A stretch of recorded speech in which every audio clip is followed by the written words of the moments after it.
Good afternoon, everybody. My name is Mal with Nifty Culture. I am super excited today to be talking about McKenna's Heroes and Villains Origins. We are joined today by Mark McKenna. We are joined by Ross, and we are joined by the team that's helping launch this awesome project. You've probably seen some of them before, the Master Brews team. How is everybody doing today? Good. Great. We're good. Great. Happy Friday, and Friday just got a lot better. I was starstruck before we went live, telling Mark that growing up on these superhero comics and growing up on this, and it's funny. I was just talking to another artist not long before this, but it's really interesting to see kind of. And I'm not going to throw any shade at anyone because I'm a huge Marvel fan, huge DC fan. But some of the stuff that's interesting right now about these companies protecting their IP in the NFT space, and we shouldn't be upset about that. Jose Delbo did some stuff and others, but what we're really seeing is the opportunity for these awesome artists to create new IP, and there's going to be new billion-dollar franchises that are built on the tops of NFTs and everything else. And so when you see something like, Mark McKenna's Heroes and Villains, this is just that type of thing. So I'm curious if y'all can go into the background and the origin story of how you came up with this idea and where you plan to take it. That's got to be Keith and Adam right there. Yeah, I can jump in. So Mark actually was our very first Master Brewer artist when Master Brews launched way back when. He was, great to help us out. I forget her name. Was she Steel Sentinel? Lady Liberty? Lady Liberty, I think we went with, right? I think he changed the name later. Steel Spirit. Oh. But regardless, that was our first actual Master Brewer piece. And then he was really awesome and generous with us. He made us the Brewmaster, who is an awesome superhero who, might be making an appearance somewhere soon. I'll just kind of say. Don't know where, but he's around. And then, so we also, when we worked with Whelps, Mark was one of the Elder Dragon artists, and that kind of is how the relationship got built. And we absolutely wanted to do something with them, a full collection. So, we came up with the idea that having heroes and villains, I think our first idea was actually to have, how can we play with alter egos where there's reasons for them to trigger changes from their alter ego to the hero mode. Is it when a villain lands in your wallet? And eventually we just evolved from that and said, no, let's ditch that idea for now. Let's do something that's a little more like Whelp's Evolution, but take everything we learned from it and push it further and, work out the timelines, work out everything that we found the community feedback on. And we approached Mark with the idea. He had a team, Jay and Ross. Jay's not on with us, but, I guess, Mark, I'll let you take it from there as to why you chose to do it or why you chose to work with us. So, for me, the appeal certainly was doing, as a guy who's done, I have 1,000 credits in comic books. And, it's all about mainstream superheroes and supervillains, which, I basically worked with all of them pretty much at one point or other. So to me, this just felt like a right extension to do this. And, and adding my name to it kind of feels like it's just the same thing, but now with unique characters and not with Dr. Doom or Galactus or, Mephisto or these guys. So to me, it just sounded like the right thing to do. And as I was telling the guys the other day, it's kind of a renaissance for me because I haven't worked in the mainstream in a while. So when guys like yourself, Mal, say, you read my comics when you were a kid, it makes me feel ancient, by the way. But I get it. I started in 1985, and a lot of you guys were probably puppies back then, So, but ironically, what you said though about Jose Delbo and working with IPs was tricky because the one company, Maker's Place, was talking about me being their branded Star Wars artist, and then when Delbo hit that pay dirt with that massive Wonder Woman drop, I don't know if that was a Nifty Gateway or what, but I had to cease and desist all the Star Wars stuff because even though I'm considered a licensed Star Wars artist because I worked on the comic books, they kind of like they didn't know how to approach it because they were hoping at one point I would do Darth Vader and then merge into my own characters, which was about what I was about to do, and then kind of crashed and burned. So it wasn't much later than that Keith and Adam reached out to me, and then we just came up with this plan to do this stuff. And to me, this is really exciting, and I can't wait to see how it works out. That's awesome. I'm obviously having some technical difficulties moving us around, so I apologize for that. But it's interesting. You talk about the evolution and the aspect of what Master Brews started with to build this foundation, and then going with the Whelps, and then talking about your own story about the Darth Vader, and then evolving into your own. And now with this NFT project, there is going to be this, you start with a certain character, and then certain things can happen, I believe, that head them in different directions. I'm curious if you can go into some of the mechanics and all the variability that comes with this project. So I'd like to defer to Ross here because he knows this stuff really well. Yeah, so you start with your base character, and that's essentially just plain, let me see. We've got like the base sort of torso, then we've got a few different expressions, we've got a lot of different hairstyles, different clothing, etc. So you get your base character, then as you can see, you start with a right hand and a left hand, and you gain items per hand, and eventually you'll gain a power. And that power being, could be fire, could be undeath, could be electricity, that sort of thing, So your character is going to be defined by this sort of thing that he gains over time. I think, Keith, you mentioned it was like a 72-hour period that it'll evolve over. Is that right? Yeah, so every 72 hours, you get one of the different stages, and that's where you get your next, whatever that stage is. It could be a weapon, it could be a power, it could be your background. Something different there is the caption. If you notice on what's being shown right now, when it gets to the end, there's actually a comic book caption. And even those are a trait, in effect, that drops. That'll match, perhaps it's your final manifestation, perhaps it's your background, perhaps it's your power. But so even the captions are traits. And we thought that was a really cool thing to add for a comic book type project. And I think a lot of this evolution mechanics is kind of underestimated, especially for this project, because as Ross said, every artifact, every weapon, every superpower, it actually has a significance in the final evolution and final alliance of that character. So with our team working with Mark, Jason, Ross, and Jay, and Keith, obviously, hundreds of hours went into identifying each trait, each weapon, each artifact, and made sure that there was an actual story to tell, and it actually made a lot of sense. And not to throw shade on other projects, but other projects, they'll just throw something in because they think it's cool. Let's throw some Bitcoin eyes or some lasers or whatever. This is cool. This is not what we're doing.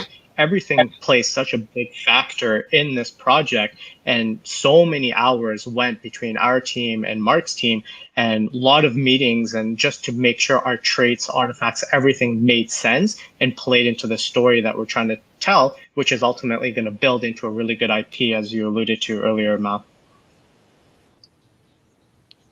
Yeah, there's quite literally like hundreds of hours put in already, like between us all, and yeah, like Adam was saying, it's been thought out quite a lot. There's character trees to which base character you start with and which character you could end up with, or which alignment. It's all very, yeah, it's thought out.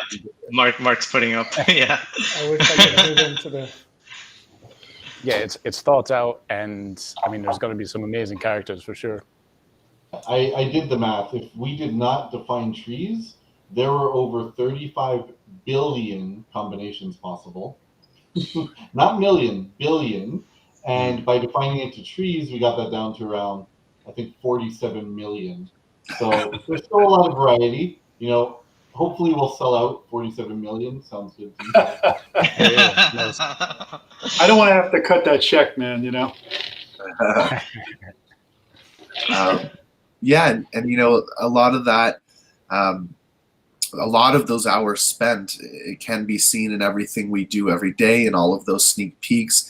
You know, we've built a fantastic community on our Discord. I see you sharing the Discord link. I appreciate that. One of the really cool features that we have is as soon as you join the Discord, you've got to choose your side, either hero or villain. And once you've made your choice, you know, then those teams are competing. And so sometimes only the villains are eligible for a giveaway. Sometimes only the heroes are eligible for a giveaway. It all depends on what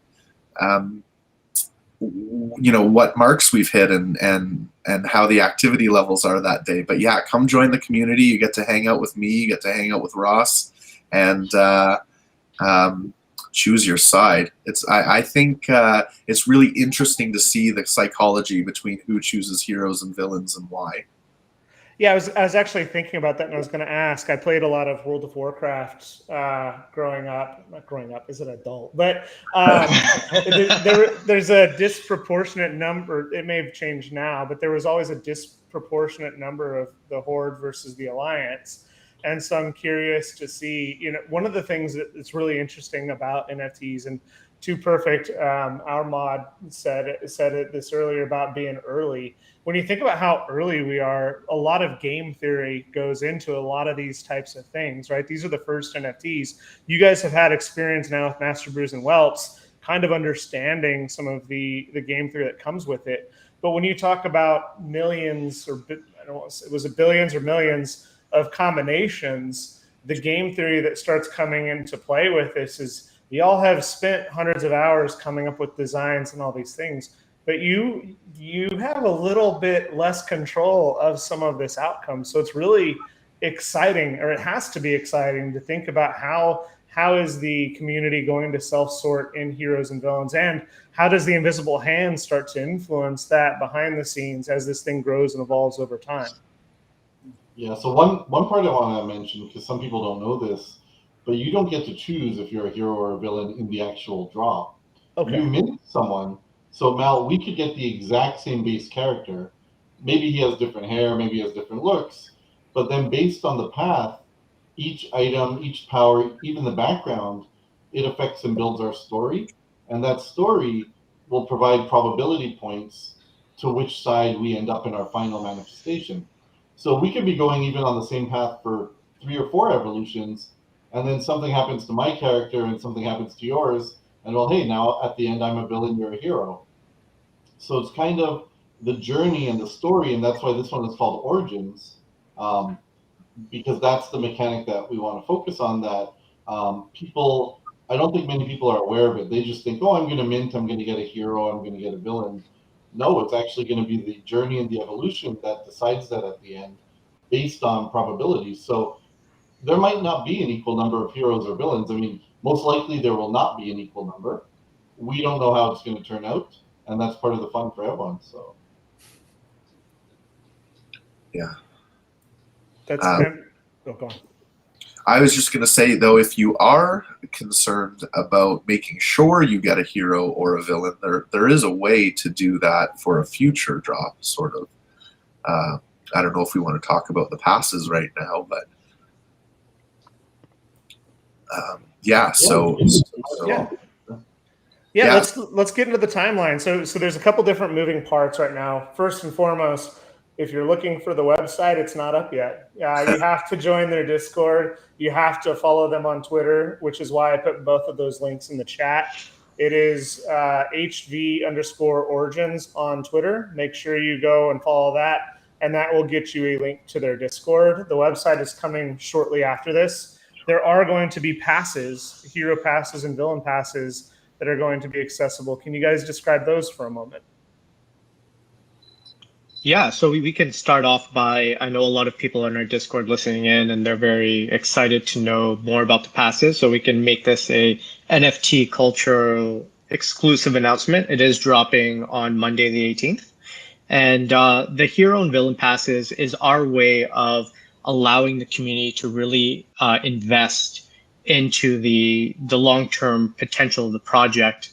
So there's only going to be 500 quantity of each pass, so 500 hero passes and 500 villain passes. And with those passes, you do get a free mint of the Origins drop. Post-launch, we are going to be having a mini expansion, which is going to be sidekicks and henchmen. And depending on which pass that you will get a free sidekick or henchman. You also get 10% off any drops part of this collection, and a lot more benefits that I'll let Keith jump into. Yeah, so I think one thing we learned from previous projects is we didn't plan far enough ahead for what will happen post-sale. And that's something that's more and more important when people are looking at drops and actually researching them. So this is actually called our year one pass. And we have a full, so we decided to call our roadmap a flight plan. We thought it went better with superheroes flying around. And we actually have a 1-year flight plan that is released. It's in our Discord. The major milestones are there for the entire year. And it includes 3 different expansion collections. It includes a play-to-earn game, and it includes a comic. And this is, the focus. So we know where it's going, which lets us offer perks for the whole year that tie into everything. And yeah, I mean, some of the perks will be just like exclusive, maybe giveaways or drops or contests or things. But the major 4 items were the ones Adam mentioned, actually. I don't think you missed any. I love that it's, I don't want to say it's standing on the shoulders of giants, but it is this iterative building that has been happening. And when you think about now, and it's a good thing and it's a bad thing, right? Because and y'all aren't doing it, and I'm going to go into why, and I'm going to go into why I think this is exciting. But what was really interesting in the history of kind of mainstream NFTs, you think about starting with Mad Dog Jones on Nifty Gateway, awesome artist, started minting a bunch. Nifty Gateway blows up, too many minted, right? So now there's the supply and demand. Well, now let's introduce this burn mechanic. Well, you'll get a different NFT if you're willing to burn. So now everyone is now burning NFTs from Dot Pigeon to everyone else. And now it becomes a feature and an expectation where now if you're Blau or Slime Sunday, you have this. So then it gets a little bit of fatigued and people get tired of that. And then you start thinking about the CryptoPunks, and the CryptoPunks release MeBits. And so now Bored Ape Yacht Club introduces the Kennel Dogs. Now every single NFT project that ever exists ever, you better get airdropped something or have a mint pass after the fact. Some of them are well thought, some of them aren't. Before your project launches, before the website's even available, people know that there's going to be sidekicks and henchmen, which is good because it means that this project has been well thought out. It means that you've gone through the story and the cohesion and what you're going to do after the fact, where a lot of other projects we're seeing today are still being responsive to the market. And so when you think about, these things that really excite me, once again, I was talking to another project before this.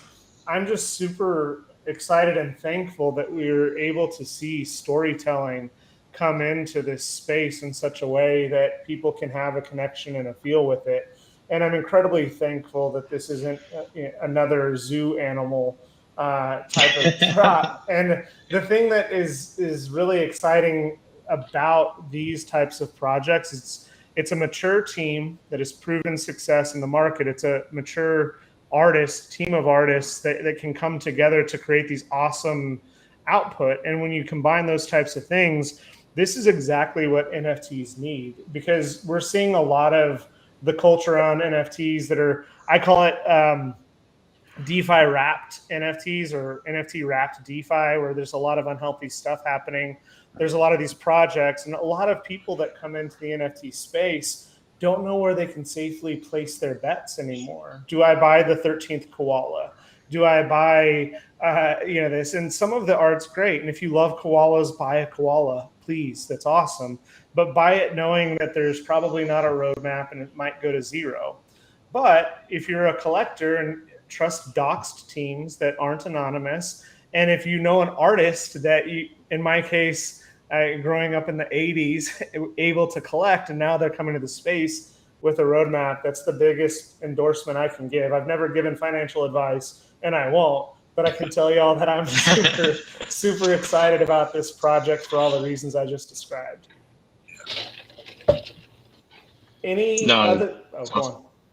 No, go ahead. I was gonna say, I could make this a nerd fest and start asking Mark, which actually I will. I'm gonna ask a selfish question, and just to change it up a bit. Which was your favorite superhero that you drew, and which was your favorite villain? Since we're talking about heroes and villains. All right, so I think Jason can actually answer my favorite hero. Is that true? I believe it's Silver Surfer, is it not? Yes, correct. Villain-wise, that is one we didn't get asked.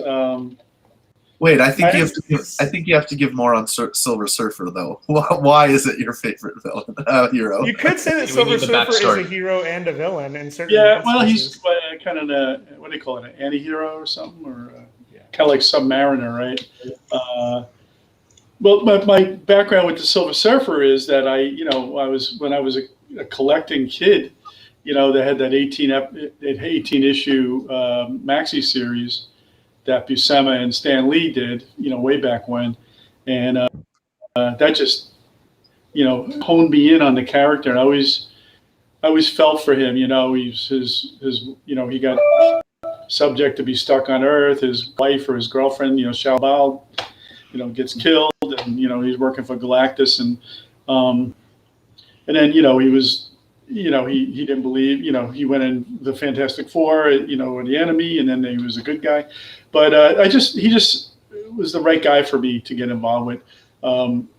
Really, a lot of it had to do with me liking to do space scenes, and him flying on a surfboard in outer space was a cool thing. So as far as villains, I don't have a great villain. I have to go with Dr. Doom, because two of the books I worked on for Marvel was Heroes Reborn and Heroes Return, Doom and Doomsday. They were one-shots that basically, I don't know if you remember them, Mal, but Doom brought the Marvel Universe into the Image Universe, and then Heroes Return was Doomsday, I think, brought them back into Marvel Universe. So they kind of merged with Image guys and started that whole thing. So I've done some nice tentpole books in my career, and those are two of them right there, but Galactus is a pain in the ass to draw. His helmet alone is a nightmare. So the more generic the better, I would say. That's awesome. Yeah, Galactus is probably a little bit harder than Silver Surfer, but I can see the space scenes and nerding out. I mean, just growing up, and that was one of those things. It was the corporatization of everything, and I don't want to go on another diatribe because I tend to do that, but it was awesome back then when you could have more crossovers, and there was a lot more of that. It was co-opetition in some instances, and I think that the 80s and 90s just had this unique innocence looking back on them, where we didn't have a lot of the things that we currently have and have to deal with, and the corporatization. So it's really cool to just kind of dig back, and fresh memories are just coming from just reading all of those comics again. So I just appreciate chatting with you for a few minutes. But back to the project, I'm curious, what's the origin of this outside of obviously Maker's Place and everything else? It seems like a pretty darn good match with the talent and the experience. Did it just come down to a little bit of luck, a little bit of timing, and NFTs just hitting their stride? You need Adam and Keith for this. Well, yeah. So on our end, when we were building out Master Brews, our whole concept was to work with artists from different countries, and we wanted some popular artists and even some artists that weren't really well known that were trying to get into the space. For us at Master Brews, we wanted to be able to provide the technology and bring a lot of cool art where they normally wouldn't have any idea where to start. And obviously, Keith, being a much bigger comic book fan than I am, he saw some pieces of Mark's out there, and he's like, it would be really cool, if we can get Mark as one of our tier 1 artist. And I'm like, and I started to look into his work, and I'm like, wow, this guy is huge. Like I've owned some of his comics, and I didn't even collect that many. And the ones that I did, it was some that he ended up inking. And I'm like, man, I'm just geeking out right now, just thinking about it. Let me see if I can get his contact information. So I did, and Mark instantly saw our project and said that it was great what we were trying to do. We were trying to build up a community, bring a lot of adoption from traditional artists to come into this space, because that's something that he recently went through, and he really wanted to be part of the project. And we were so thankful for that, because it gave us a lot of credibility, bringing someone like Mark onto the project, since we were just trying to build out. No one really knew who we were at the time. And then when Whelps dropped, we started to learn a lot about the market, and seeing so many projects drop, when there are obviously some talented artists, but unfortunately a lot of them are anonymous. And we felt that having a project dedicated with a really well-known artist, and in a genre that is obviously popular with Marvel and DC and what they're doing in their cinematic universe, we wanted to bring that back to the comics and bring hand-drawn art into the NFT space like we did with Whelps. So we circled back with Mark, and we gave him our idea, and he loved it and instantly wanted to work on it without even discussing specifics or how big the workload was. He was instantly all in. I think he kind of regretted it after, when we talked about the workload, because he wanted this to be special. And I got that feeling. He's like, oh shit, what did I get myself into?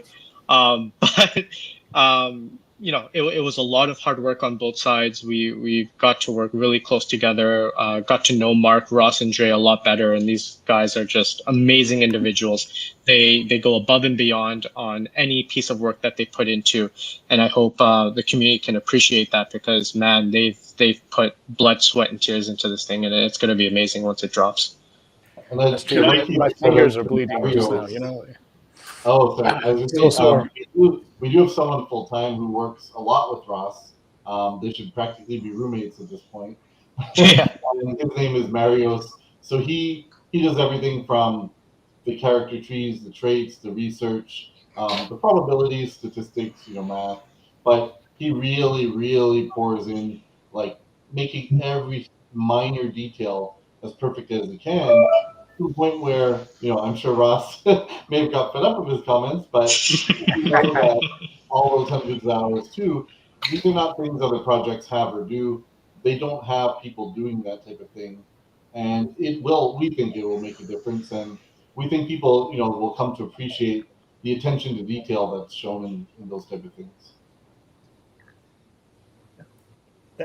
That's awesome.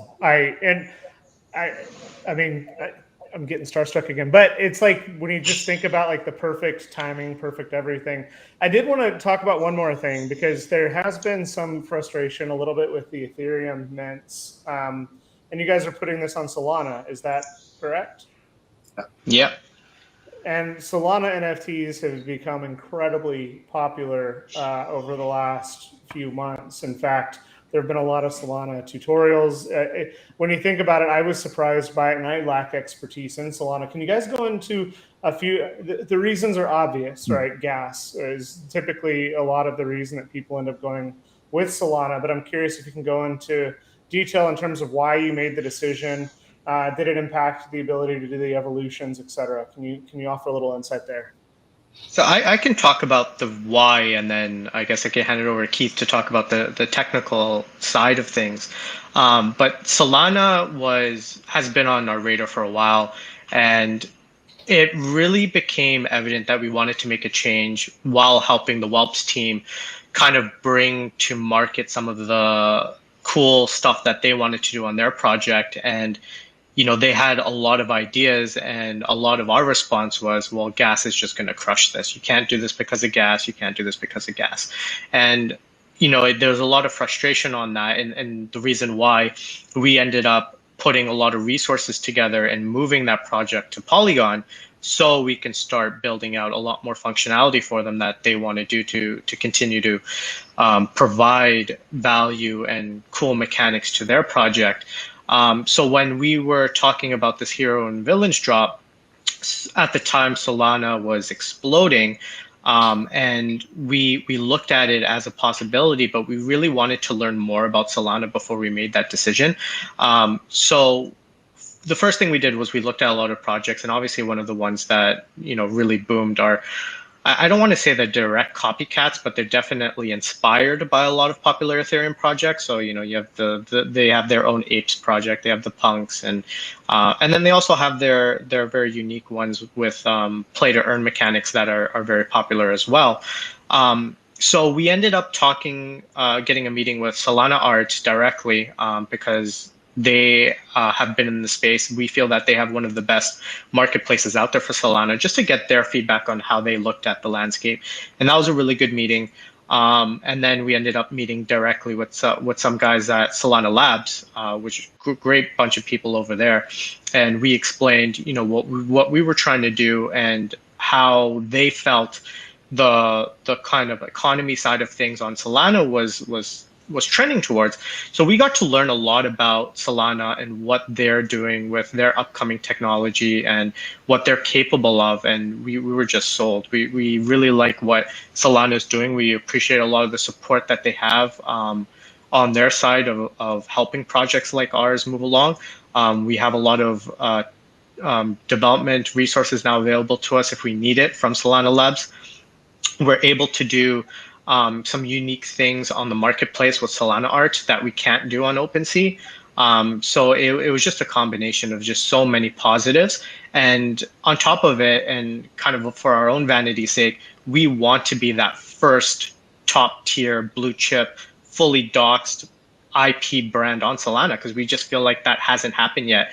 And we want to kind of pave that way for other top projects that might be on the fence working with Solana, to show them that, look, if you have a really good project, you can bring it to Solana. You have a lot of more flexibility in what you can do with the project. And as long as you bring that forward, you can get a lot of the people in the Ethereum community to branch over. Because a lot of people in our Discord have asked us, this is going to be my first Solana project. What wallet do I use? How do I do this? And that is something that we want to do. We want to bridge that gap because we feel that we can with a top tier project, working with Mark and Heroes and Villains. Yeah, and I mean as the community guy, I will say that Solana seems to have a fantastic community built up around it as well already, even coming into it. There's lots of Solana Twitter accounts that all seem really interested in helping each other and ensuring that drops are successful. And we've heard that from the team, from some of the Discord members that have come in and have given us honest feedback about some of the practices we brought from Ethereum, for example, that maybe people on Solana don't want us to bring. And so we've had a really great opportunity in that regard as well, just understanding how this community rose up and their expectations and the fact that they're all willing to help each other. That's awesome. I just wrote down, I'm going to have to go create some Solana tutorials this evening, because I know our audience is, the questions being asked left and right. You're seeing, it's funny because you started seeing just a little bit of a trickle where it's like, okay, yeah, there's some Solana, and then you start seeing the Solana project 10x, to now you're starting to see 3, 4, 5 Solana projects a day. And it just is starting to make a lot more sense for people that are excited about the space. So I was reluctant because I'm fearful of new things, and it's time for some Solana tutorials in terms of wallet selection, transferring funds, etc. So I'm going to go ahead and create some tutorials for our community and any community that's interested. Yeah, we definitely like that material too. If you don't mind, please share that with us and we can pass it on. Of course, open book. I did want to mention, though, from a tech perspective, it did kind of shock us how different it is. I mean, we're not talking like 10, 20% different. We're talking learning an entire new infrastructure environment. Things you take for granted have to be done in a different way. And I will say that, credit to the devs, because there are things you cannot find how to do. Like, there's still some documentation missing. There's no other projects doing certain things. So it is great that we have access to certain resources, and they're very open to helping us. They want us, for example, even Metaplex, who do, a basic It's a UI. It's a candy machine. It's meant for people to do simple drops without the tech hurdles. But we of code are probably going to be contributing to them, and that's something they're happy about, and we'll work out details. But we feel like we're in at a place where what we're doing is going to be able to help their ecosystem grow, and for us, it's just better value for Master Brews itself because we can be chain agnostic almost. Sure, we don't yet support a Cardano project, but maybe in the future. But if someone comes to us right now, we can present them at least Solana, Polygon, Ethereum, give them the pros and cons of each, match it to their project. So yeah, moving there was something, we keep wanting to innovate. They are very, very receptive and very open to that. Even simple things like Solana, we mentioned for the evolutions, is caching going to be a problem? Because it absolutely is a problem with OpenSea. OpenSea, when we did Whelps, we approached them numerous ways, numerous times. They gave us the runaround. At the end of the day, they didn't care to improve anything. Solana's first response was, here's, we'll set up a call with the devs. How can we work around this? Here's direct contact. They're going to be able to make caching not an issue for our evolution. So it's a totally different set of mindsets and people where everyone in Solana we've been in contact with wants the ecosystem to improve and grow. Whereas on Ethereum, no, people seem kind of like fat and happy and don't really care as much. Well, I mean, what else is interesting is that we started with the iterative nature of things, and now that this is, in Solana early, it's going to give others that are inspired by heroes and villains to make this. So it's a feature, not a bug, where you're trying to hack around to create those evolutions, and then you have to deal with the weakest link in the chain. I think that this is definitely a project that fits in that. Before I start geeking out again, we've been going for almost 40 minutes. Are there any final thoughts before we part for the day? Maybe the video, right? Can we show the teaser video? We can. Give me 1 second. Mark, you were about to say something. Yeah, I was going to say, I really like Adam's hair in the back. It's got luxurious black. I've heard this story already twice, but I want to hear it again. Mal, you should ask Mark about the time he met Stan Lee at the Marvel holiday party. Mark, will you tell me about the time that you met Stan Lee at the holiday party? Yeah, can't even add anything to it because it's such a memory in my brain. We were at a Marvel holiday party, say it was early 90s, and I walked into the holiday party and Stan Lee was at the bar by himself. And I made a beeline right over to him and I said, "Hi, Mr. Lee. My name is Mark McKenna and I ink Iron Man and the Punisher for Marvel." And he turns around, looks at me, he goes, in my best Stan Lee voice, "Is that all you do, kid? You should be inking 5 books a month." And I didn't tell this part of it, but right after that happened, his brother Larry Lieber, who was drawing Spider-Man dailies at the time, and John Romita Sr. walked up, and then I just stood back and watched these icons have a conversation. It was it's a special moment in my life, actually, back then, because I grew up a fan myself, and these are the guys, for me. So it's pretty cool. That's awesome. Critique right away, right? Right away, yeah. That's awesome. Well, I appreciate y'all coming on. I'm going to share this video real quick, and then we'll ask one final question and then wrap. Awesome.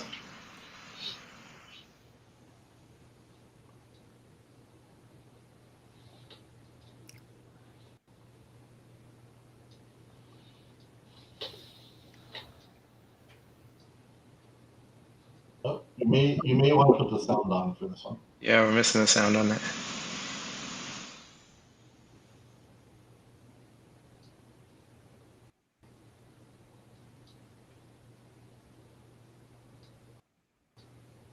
Oh, sorry, I was off screen, but the sound's not working. Today Restream's kind of busted. I put the link to the video in the description right here. Please, everybody, go watch the video. Make sure you go subscribe to the Twitter and make sure you join the Discord. The website's going to be made available, I believe, within the next 24 hours. and the Heroes and Villain passes are coming on the 18th or the 16th? 18th. 18th. And any final thoughts? What did I miss? just super quickly on that teaser trailer, really do check out that video link. I showed it to my dad, who knows nothing about NFTs or comic books, and he was blown away. He was like, "Well, how can I invest in your project?" So, so yeah, check out that trailer. Yeah, Oh, the trailer. I'm sorry. I have a final point. I was talking about Marvel. Your dad didn't know comic books. I met my wife at Marvel Comic Books. She worked in the accounting department and knew how much money I didn't make. And she still married me. 33 years this year. Nice. Congrats. Congrats. Congratulations. That's awesome. I'm hoping to make it to 10. I've got like 5 more months. At first NFTs, I thought we were going to end it, but I have a boy 8, so I think she'll stick around. Right on. All right. Thank you, everybody. It's been an honor and a privilege. I'm going to create some Solana tutorials. Everyone needs to get this project. If you have ever been a fan of comic books or anything else, you think projects are good and here to stay, this is definitely one of those exceptions. I can honestly say that this is the most excited I've been in any interview that I've done since we started NFT Culture. So thank you, everyone. Thank you for this opportunity. We're going to be tweeting out the links as soon as the website's live. Make sure you get your Heroes and Villains passes. Stay safe. If you can disconnect from NFTs this weekend and take a break, please do. The space is moving so quickly, but make sure you're ready to get a Heroes and Villains pass. Thank you, everybody. Cheers. Thank you.